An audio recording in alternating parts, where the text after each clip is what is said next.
Welcome to War Room Pandemic. It's our Saturday special. This is Descent into Hell, Part 4. The Chinese People, Voices of Defiance. And the operant word there is defiance, I guess also voices. Today, for the next 2 hours, we will give free rein to 4 individuals from mainland China. A couple who have gotten out will tell you in excruciating detail about what it is to live under a totalitarian dictatorship that is the Chinese Communist Party. It is the 9th of May, Saturday the 9th of May, the year of our Lord 2020, in the nation's capital, Washington, D.C. It's cold. I think it got to 37, 38 degrees last night. Beautiful, cold, clear morning this morning. You wouldn't know that because you're sheltering in place, so you can't go outside. Or you're not supposed to go outside, I guess, except Greg Mance, did you shave? I did. I didn't even recognize you. We got Greg Mance from the engine room is now front and center with Jack Maxey. I didn't recognize it first. I was a new guy here. Listen, we got all our distribution platforms. We can get that 7.5 million downloads on the podcast, hundreds of millions of views, or 100 million views everywhere on all our different distribution platforms. I want to thank the folks at G News and G Media and GTV that are kind enough to subtitle this in Mandarin later in the day and then blow it through the firewall that we're going to talk about later, to the Chinese people through VPN. So we really appreciate that. We've got quite a broadcast today. Voices of Defiance of the Chinese People. What we're trying to do is coach up the deplorables every Saturday to go through a different aspect of this great war that the Chinese Communist Party is at. They're at war with their own people. They're at war with people in the United States of America and all of mankind. I want to start with, though, we have different categories of people that have aided and abetted institutions and people that have aided and abetted the Chinese Communist Party over many, many decades. And they fall into different categories: fellow travelers, running dogs, useful idiots. We have it's a Wall Street Journal today.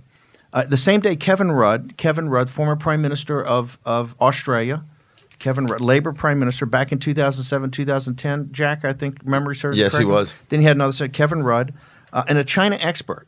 Kevin Rudd, a China expert. And he was kind of there during the time when the Chinese Communist Party was getting huge inroads below the radar scope that had to be exposed by some journalists who came forward and said, I think it was Silent Takeover, or I'll get the name of the book, came here and testified on Capitol Hill many years ago and really started to awaken the American people. I believe they came to the House Intelligence Committee and talked about what was going on, essentially during Kevin Rudd's watch. Kevin Rudd's in the Guardian newspaper today, and he's talking about the Murdoch empire, putting out the false narrative through the Daily Telegraph, I guess it is, or others that they're pushing up in Australia, saying that they're putting forward the false narrative that this virus came from Wuhan or came from the lab. And we'll see that all over time. Rudd is criticizing the intelligence agencies for being corrupted or having something like during the weapons of mass destruction fiasco in the Iraq War. All we know is that people are doing a lot of work in that. We'll have to see. But Kevin Rudd really goes out of his way to kind of take off how guilty the Chinese Communist Party is from their knowledge of and the suppression of the information of the human transmission and community spread. Also, Richard Haas gets honorable mention this weekend for useful idiot. Not a running dog yet. Okay, has not gone to a running dog. Has not gone to a fellow traveler. But Richard Haas over the Council of Foreign Relations, and I'm sure. And Richard, this shows the respect we have for you, because even on Morning Joe, you won't get as much time as you're going to get on our show this week, because we're going to every day go through and deconstruct. He has a major thought piece, is what we call it, in the Wall Street Journal. A Cold War with China would be a mistake. A Cold War with China would be a mistake. Richard, you're absolutely correct. A Cold War would be a mistake. Since they're at a hot war with us, information and economic war, already in a hot war. And if you believe the President of the United States that this attack was worse than Pearl Harbor and worse than 9/11, then I'd actually say, and I'm just going back to the 2 colonels who are now major generals who were in the South China Morning Post the other day. Give me a shout out.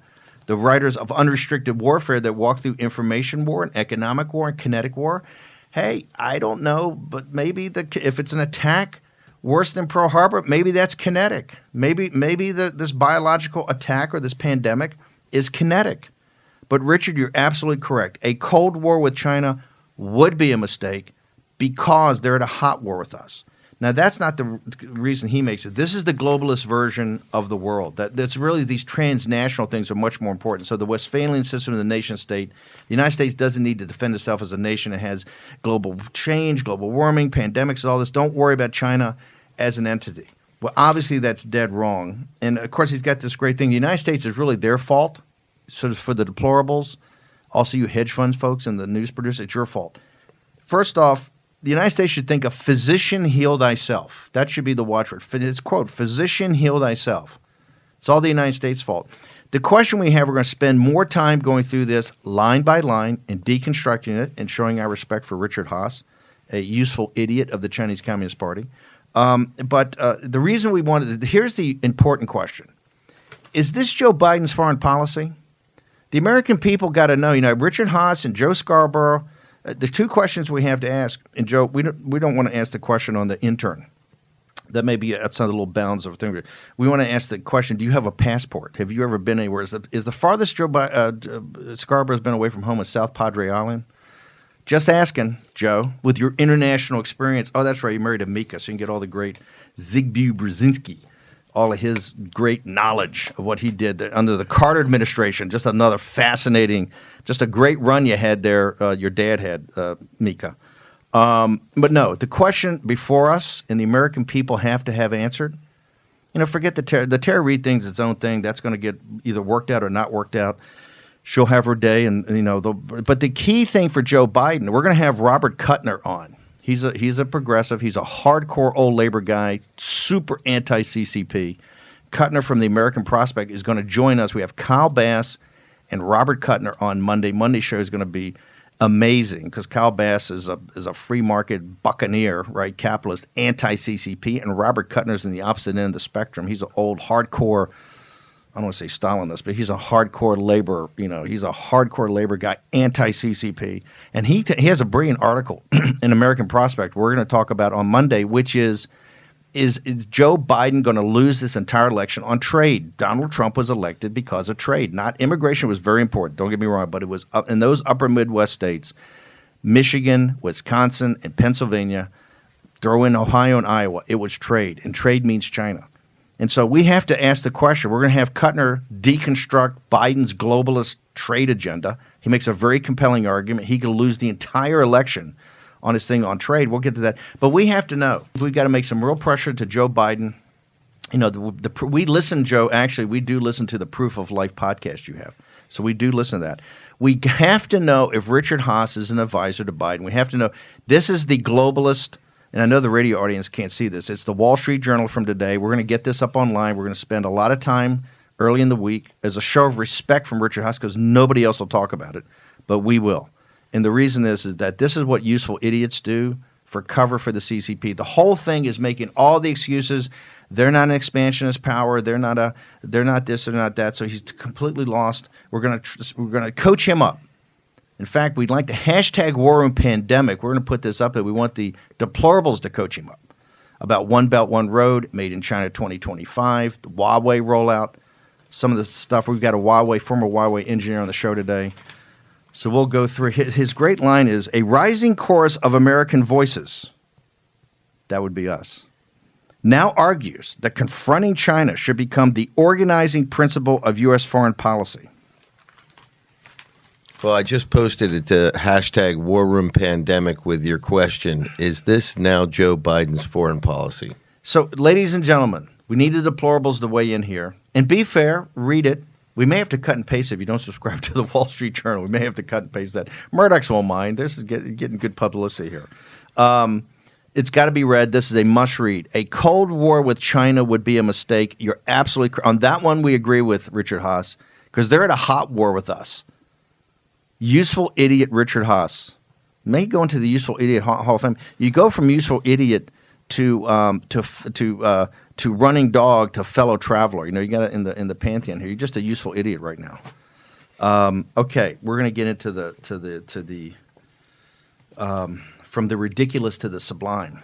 We're going to talk now to actual folks And by the way, Kevin Rudd's in The Guardian today. We're also going to get that up on Monday and talk about that. Kevin Rudd, the former prime minister, making a whole argument how the Fox News apparatus and the Breitbart and the One America and everybody else is now in a Greek chorus of support of this, Trump's made-up thing on China and Wuhan and the lab and all that. So we're going to get into all that about the.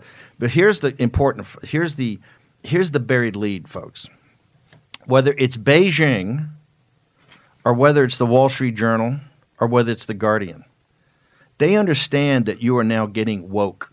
Okay, they understand that the American people. This is not about us. People don't care about us. They care about you. So in Beijing, this is why we're on CCTV every night. They're doing a full beat down on Global Times, and every night, we're the worst people in the world. We're a bunch of barbarians. We're leading the country into a war. And you got the Wall Street Journal, the Council on Foreign Relations. Richard Haas is he's the president of the Council on Foreign Relations. Council on Foreign Relations had a lot of great calls. We'll go through and analyze there. They've had a lot of great calls over the last 20 years. They really know how to advise a great power, how to act like a great power. We're in this jam with all your PP&E and all your manufacturing over in China, run by the CCP. We're kowtowing to them to get all this because of the likes of useful idiot Richard Haas. But no, so Council on Foreign Relations, here's why this is up here. They're afraid that you're getting woke, and so now they have to school you. Everything you're talking about your country, everything you're talking about China and the rise of the CCP. No. You don't understand. It's climate change. It's all these transnational things. Forget about the nation state. Forget about other nation states, because they're scared to death that you're getting woke. And once you're woke, you're going to say, hey, we're not going to tolerate this anymore. We want some changes, okay? This is why it's important, not just for Richard Haas. It's important to find out if this is Joe Biden. Want to know if you embrace this. If you embrace this, let us know. And here's why. Because quite simply, this dog, running dog or not, this dog's not going to hunt up in Michigan, Wisconsin, and Pennsylvania in the fall of 2020, okay? Folks get it, okay? This is not sellable. So we have to know if this is what Joe Biden's going to sell. And Richard Haas, we're trying to compliment you. We respect you as a thinker. We think you're dead wrong, right? We look for the day that you're on our side arguing, because you're obviously a very intelligent guy. I think you're on the faculty over at Georgetown, the school where I got my master's degree in national security policy. I know it upsets them. I used to be on the top 100 grad. Just kidding. Off the list, just like my undergraduate, off the list. So now we want to turn to. I tell you what, we're blowing out of time here. I think we'll go through the first segment, and I want to. We're talking about Mika and her foreign policy experience. We're going to get to our first guest in the next segment. We're going to get everything in. Don't. Her dad was the one that architected handing back the Panama Canal to Panama, and let's remember, both those ports, both on the east and the west coast, are now controlled by Chinese communist interests. Thanks. This is big. By the way, this still gets my dad upset. You go to these conservative gatherings and meetings, and you got the table with all the guys that got the thing. There's still a guy down there, with getting $5 a month, right, for guys that are about the Panama Canal. My dad's hitting that guy for $10. Hit him for $10 ever since 76. So oh yeah, he's hitting him for 10. He's still upset, and they're right. My 90-year-old dad, the greatest generation, he's right, because he said, "Hey, the Chinese or Russians are going to get it one day, and then they're going to block all of our traffic." So what happens? You got the Chinese control the whole port apparatus. Okay, short commercial break. We're going to return with our first guest from mainland China to talk about the rule of the Chinese Communist Party and what the people of China think about that in a moment.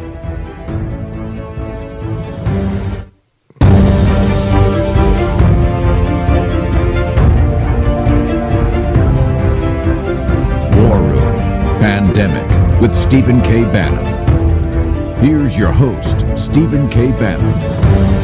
On the John Fredericks Radio Network, on America's Voice.news, the platform for the Trump Revolution, that is Dish Channel 219. I want to thank the folks out in Colorado and in Richmond for helping put this show on, particularly helping put these specials on Saturday. Newsmax TV, that's now in 70 million homes. Chris Ruddy and the team, and of course, radio all throughout the nation, including in Chicago, and we have other radio announcements we'll be making next week, and throughout the world on Nexus.org. IRS, and of course, subtitled in Mandarin later in the day on GTV, G Media, and G News. I want to thank the folks over there with Miles Guo and the team. always helping out to help us organize this, co-produce it, and make sure that we line up the correct people. Now I want to turn to our first guest from mainland China, Li Zhang, and he's known as Eric to us. It makes it easier. Li Zhang, though, family is over there, has been over there, true hero. Li, tell us about the persecution of your family. Give us your family's history with the Chinese Communist Party. Thank you, Mr. Bannon. I sincerely appreciate that you and your American friends are separating CCP from us. My family was deemed as a political class enemy against the CCP after so-called communism liberation in 1949, just because my grandfather was a chief judge in a high court in a provincial state before that, and everyone else was entitled to blame and torture my family in public. My grandfather was dragged by CCP red guards to the street and was whipped in public for many times. And my father, together with his brothers and sisters, were forced to kneel beside him to watch. So hold on. And my grandmother couldn't. Yeah, let me get this right. So your grandfather was a chief justice or chief judge in a regional court, and when the communists took over, they dragged him out in the town square in front of people and made his children kneel next to him, and they whipped him in front of everybody? Yes, they made children to kneel beside him to watch. What did that do to your grandfather? How did he survive that? What happened to your grandfather after he was abused by the Chinese Communist Party? My grandfather was tortured like this for many times, but he narrowly survived. But my grandmother couldn't bear all this and committed suicide in 1959. So your grandmother ended up killing herself because she just couldn't tell her husband and the family being tortured? Yes, correct. What was the Chinese Communist Party, what was the crime that they charged your grandfather, who was a chief justice in a regional court? What was the crime that they charged him with to whip him and to torture him? Because my grandfather was an official in their eyes before 1949. He served the Kuomintang. So after 1949, CCP classified these kind of people into different groups. They named them in different ways. For my father is the evilest one. I don't know how to translate. Maybe they call them the Black 5 groups. That means in this group, there are 5 kinds of people who are the top enemies against the CCP. Thank you, sir. Talk to us about starting then back in the 1950s, when you look at the Chinese Communist Party all the way up to the 70s. Walk us through Chinese history, because the microcosm, Eric, that happened to your family and happened to your grandparents, and obviously your dad, also happened to the nation overall with some big movements. Can you walk because the American people think of the 1950s, for us, it was a golden age after the war. We had the building of the suburbs, this kind of golden age of the 50s, right? Tremendous economic progress, tremendous freedom, the really growth of America into a superpower. Walk our audience through what happened to China over those years from basically 1949 all the way to the mid-70s. In my eyes, after 1949, communism will do 3 things. First, the cue to take, because the core ideology of communism is based on taking down every bit of current social structure, robbing lands and wealth, and setting up a regime with guns. Second, the cue to be more powerful. Communists will not gain the ultimate power until anyone is afraid and compromised.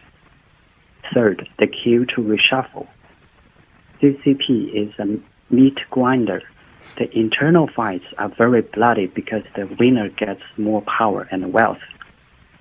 So they launched a series of political class fights and incite hatred among people, make them fight against each other and get profit from it. That's why my grandfather was one victim of the persecuted one. Thank you, sir. Talk to us about, in that process, overall, the Great Leap Forward, the Great Famine, and the Cultural Revolution. Walk our audience through what those are and what that meant to the Chinese people. Thank you. Great Leap Forward is an extreme communist political movement from 1958 to 1960. CCP, led by Chairman Mao Zedong, thought China would surpass USA and HK and the UK in terms of total output of steel. So they ordered every family to lessen the time in planting the crops and smash all their iron cooking utensils and to forge the so-called world-class traditional stove in the center of each village. Such ridiculous production process was accompanied by political critical assembly in which class enemies were condemned and tortured in public. 30 million people were persecuted to death. And due to almost 3 years of man-made suspension of cropping, the Great Leap Forward straightly resulted in the Great Famine in the next 3 years, from 1960 to 1962. So hang on. People died from hunger during the Great Famine. So hang on for a second. I just want to make sure people understand this. They had a great leap forward to try to industrialize and catch up with the United Kingdom and the United States. And in doing that, they had all the rural villages take all their pots and pans and they want to turn everything into a steel forge, correct? And you're saying in that process of collectivization, 30 million people died in that process, and also because all the peasants are not farming, they're trying to become an international global steel power by taking and melting down all their pots and pans and everything that's metal. That in addition, right after that, the Great Famine, another 30 million starved to death. Is that it? The Great Leap Forward and the Great Famine are interconnected that way? Yes, it's straightly connected. What was the response of the Chinese people? Did the Chinese Communist Party have – because one of the things we're trying to make sure Americans know that today of the 1.4 billion people in China, there's only 90 million members of the Chinese Communist Party. And of that, only a very few matter, in a handful of thousands. It's a totalitarian dictatorship. But how did the Chinese people respond in the late 50s and early 60s to the Great Leap Forward and to the Great Famine? And different people have different opinions because there are two reasons. Because for the Great Famine, it took place mostly in the middle-sized and small cities and rural areas, but not mainly in the southeast China, because where they have rich land, it's very arable, they can crop anything. And for people who are younger, they don't know about it, and the CCP covered it with all their propaganda system through all these decades of years. And some people, even at their 40s now, don't know really what happened at that time. Thank you, sir. You're saying people in their 40s right now in China are not taught? They're not taught about the Great Leap Forward. They're not taught about the collectivization. They're not taught. Are not taught anything about the Great Famine. They were taught some of the knowledge, and the CCP falsified and twisted the knowledge that were input in their minds, such as in old times, Communist Party, some people of the Communist Party did bad things, but we have get rid of them. And now CCP is different. We have reformed successfully. So CCP divert people's attention when they focus on such bloody history. Lee, Thank you. Lee Jean, we're going to hold you over until the next break, and maybe we can clean up the a little bit of the static. We're going to hold you over through the break, commercial break. Sell some ads here, pay for the, and we're going to be right back and continue your story. We've got a whole hour and a half of voices of defiance, voices of protest from the Chinese people against the Chinese Communist Party. Go to hashtag War Room Pandemic. Remember, every day that you get coached up here on this pandemic and the geopolitical consequences, you draw more fire from both Beijing and your betters in the elites of the United States. We're going to return with all of our Chinese guests in a moment.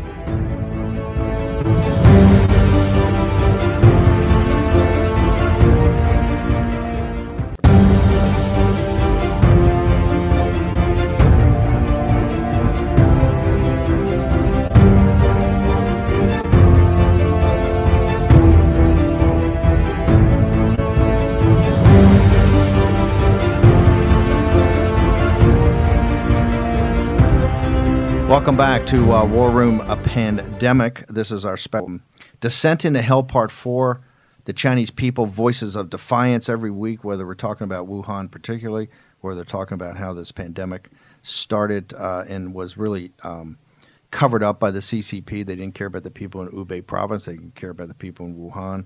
And we've talked every week now for the last, we skipped last week. I was on assignment somewhere. You'll hear about that. You'll hear about that later. But we've got a slight technical problem, as we always do when we try to get to the mainland or other places where these people. These are all nom de jures too. You should understand these are not actually their real names for the simple reasons that the CCP would round up their families and round up them and all of it. Right? This is a totalitarian dictatorship. So it's absolutely a massive problem. I want to welcome now though. Luo goes by the code name Giovanni. He's joining us from outside of China. He's been able to escape. So Giovanni, why don't you tell us about your background and what you particularly bring to this conversation today?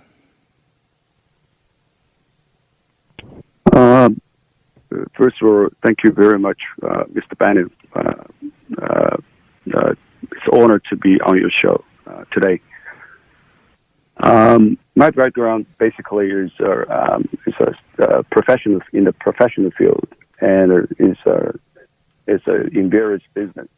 So I know pretty much about the CCP's info war, and what I wanted to talk about it today is the CCP are all bunch of control freaks. And that's their DNA. But often the truth makes them freak out as well about what might be coming next. We all witnessed a few days ago, the CCP Central Television News channel was angrily backing you, Mr. Bannon, and Mr. Pompeo with all sorts of the smears and the baloney. So simply because they are really petrified of the truth. The truth is the CCP virus was originated from the lab in Wuhan. What is what they're doing now is what we call information warfare, and it's laid out pretty specifically in this great manual that was put out back in the late 90s, unrestricted warfare. So can you walk us through the way that they suppress the Chinese people, but also their concept of information warfare, because the people in the United States are just now starting to understand what this is about. You saw it this week, as you mentioned, these attacks nonstop on Mike Pompeo, attacks on me in the show, people here that come on. They're very upset about these specials that we've had with Chinese voices on here. They're very upset that we focus on the Chinese Communist Party and say that the Chinese people are our allies and Lao Beijing old 100 names. So can you walk through how do they go about information warfare? I mean, you've seen this from the inside. So walk us through what it is. Basically, the Chinese Communist Party actually they believe at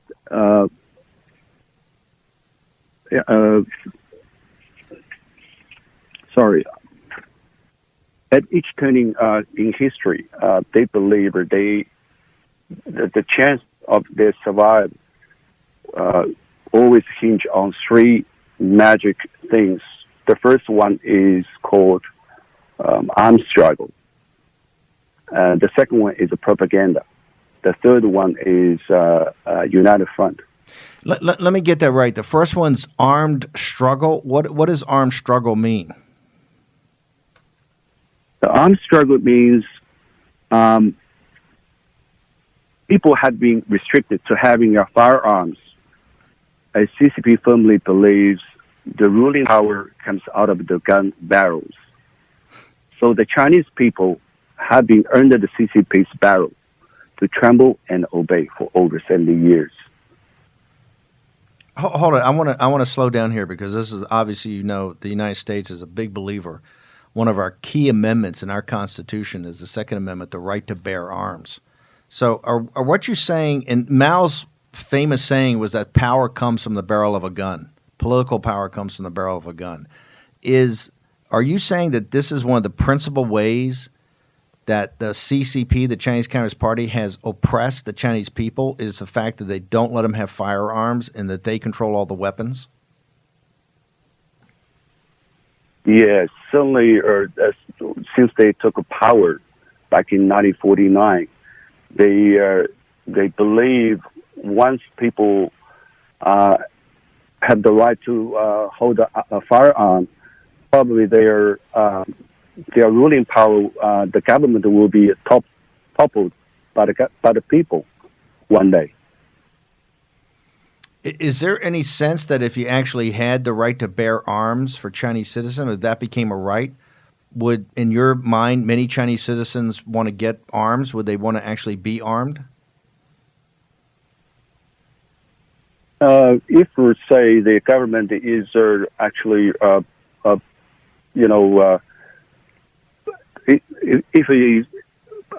think people should be armed if they want to defend themselves.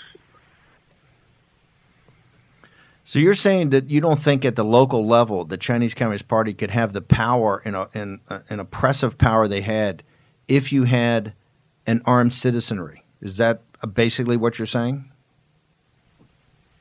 Yeah. Yes. So how you said the two other ways is the other one is one is arms, which I think for a lot of our audience may come as a revelation. For others of our audience, the deplorables, they say absolutely. This is what we've been arguing from day one, that free men and free women have to have the ability to arm themselves. And so for a lot of our audience, including the Greg Manses and Jack Maxey's, I see a lot of nodding heads over here, who giving hoorahs. The propaganda in United Front. Walk us through what do you mean by propaganda, and how do they use that to suppress? We're used to propaganda being on the outside, propaganda throughout the world to say the United States are foreign devils, and everything we're doing is trying to destroy the Chinese people. We understand that. What's the internal propaganda they use to kind of control the people? Obviously, with this internet firewalls, people can only hear from the mighty CCP propaganda machine. The whole population inside China has been put on a heavy electronic surveillance, and virtually every single text message has been censored automatically. So you can expect constantly people have knocking on the doors from the local police for sending any so-called sensitive information. That's how they control the media and the information inside of China. Let me ask you, you're saying that every text message, everything, they monitor all of that? Yeah, every single pack of information, data, will be automatically censored and monitored. And so how do people feel comfortable even talking? People, when they talk, they have to be very cautious, and they have to choose the word correctly. They try to avoid any hassle from the police. And talk to us last about the United Front. What do you mean by United Front? That's a new term, a new concept that we're putting out here for the American audience and for our worldwide audience. What do you mean by United Front? The United Front, basically, there's a kind of a network, and extended to all different layers of the society, and inside of China, the CCP will extend their surveillance through the United Front network on some of the so-called dark spots, such as religious groups, minority ethnic groups, and business associations, and so on. That's inside China. And so, how do they use that? How do they use those operations, the United Front? Because we've heard the United Front out here. How do they use that internally to do suppression of the Chinese people?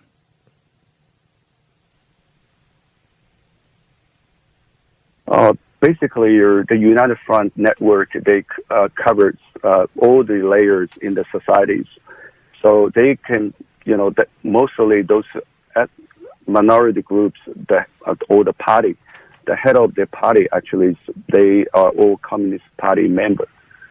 So through the network, so they can put all the surveillance on those people, on those groups.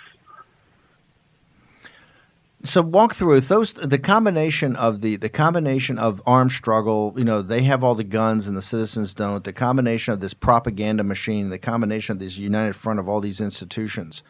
What is daily life like for a citizen who's not part of the Communist Party in China? Just walk us through what is daily life like in what you're describing as a surveillance state. Actually, it is worth noting that the Communist Party, since they took power, they have actually designed a personal file system. So virtually from when kids are being enrolled into the local primary schools, and the file will be automatically created, and it will follow them for the rest of their lives.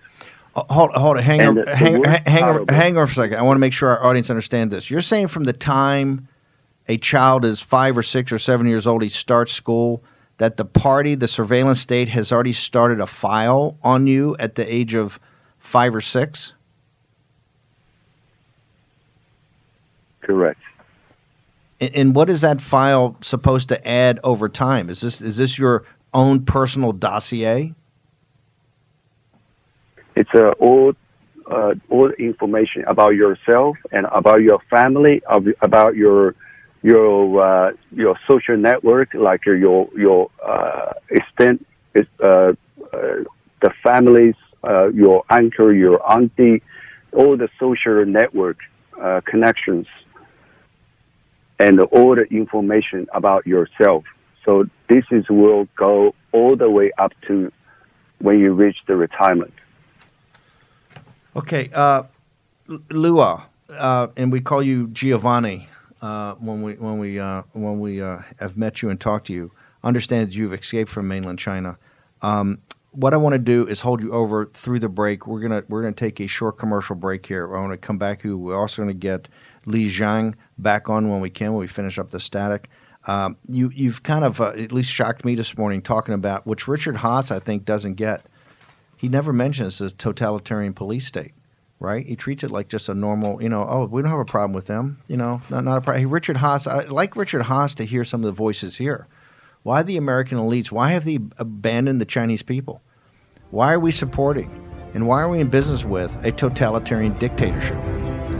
More of the horror about what it is to be a Chinese citizen under the Chinese Communist Party when we return on the special edition of Descent into Hell, Part 4.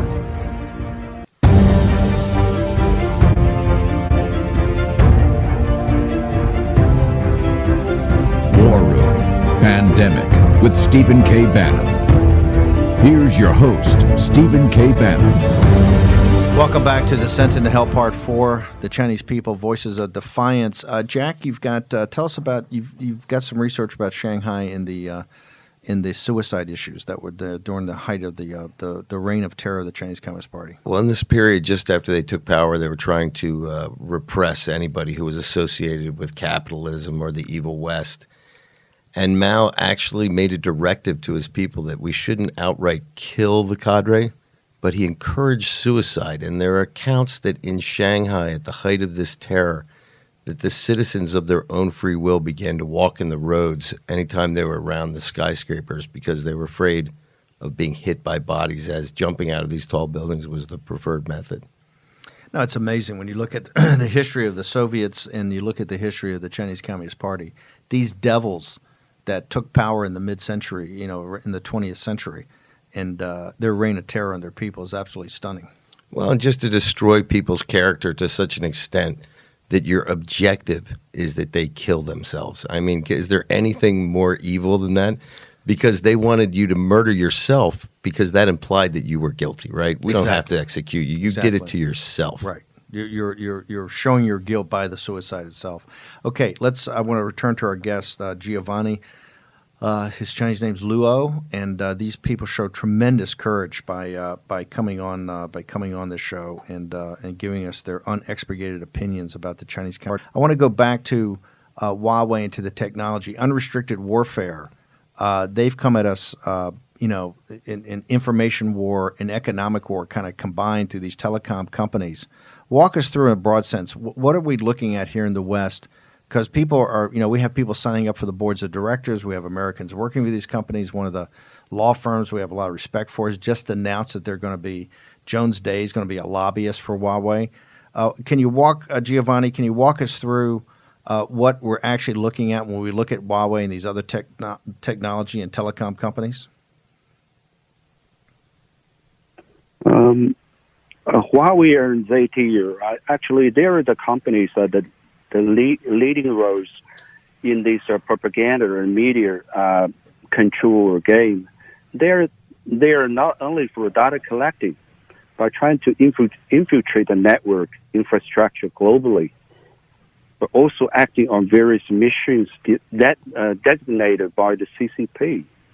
Literally, they have been given an open checkbook books to grease palms of the Western society at different levels. So that means that they have a mission. We really cannot get our heads around it sometimes. So we try to figure out why oftentimes some of the Western main media are always buying the CCP stories and the fake news.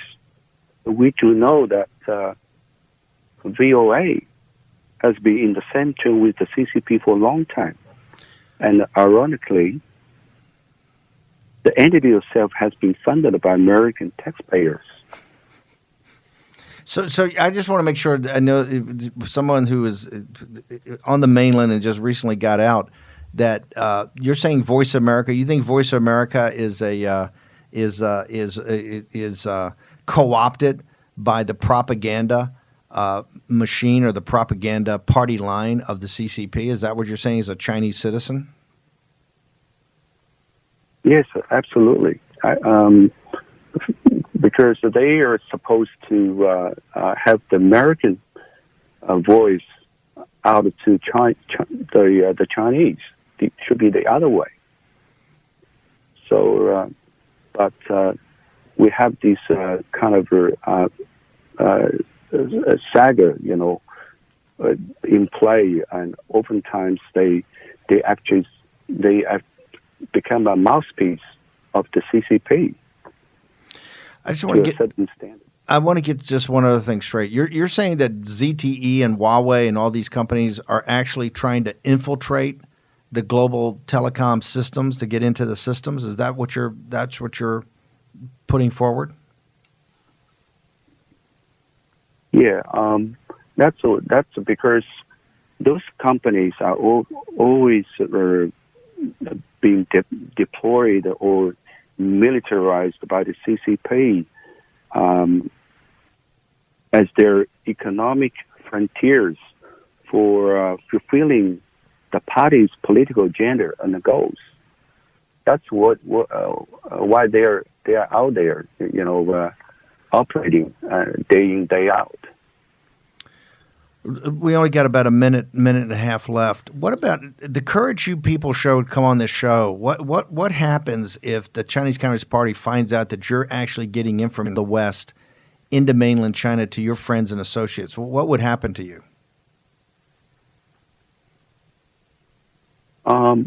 Basically, they might distance away from me. Or they, vice versa, they might be in trouble. That's the reality we are facing every day. And what do you define as trouble? Yes. No, what's your definition? You said you'd be in trouble. What is your definition of trouble? Probably I don't have.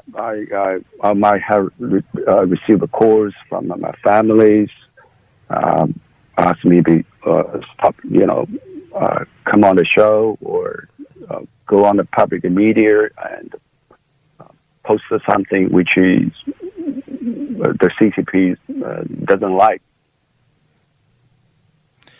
Giovanni, thank you very much. I know it takes a lot of courage to come on this, and you guys are at a lot of risk for doing this. Leo, so thank you very much for joining us here on Descent into Hell Part 4. Really appreciate the courage for you to come forward. This will be subtitled later in the day in a Mandarin and get back to your countrymen. So I really appreciate you coming on the show today. Thank you very much, Mr. Bannon. It's an honor to be on your show today. Thank you, brother. Appreciate it. This shows you the courage. They're in a totalitarian state, and we take all this for granted. And we take, and our great intellectuals never, ever. I mean, where are the Solzhenitsyns when we need them? We've got to start thinking about these people like the victims that we're aware of, the great solidarity movement that freed Poland in the mid-'80s. Americans understand those stories, and we have to remember that these are the same stories. Just Chinese people suffering under the same system. Same thing. And actually, this may actually be more brutal. I mean, the Chinese Communist Party, what they've done, the hundreds of millions of people they've killed. Okay, short commercial break. We're going to be back with more voices of defiance of the Chinese people against the Chinese Communist Party in a moment.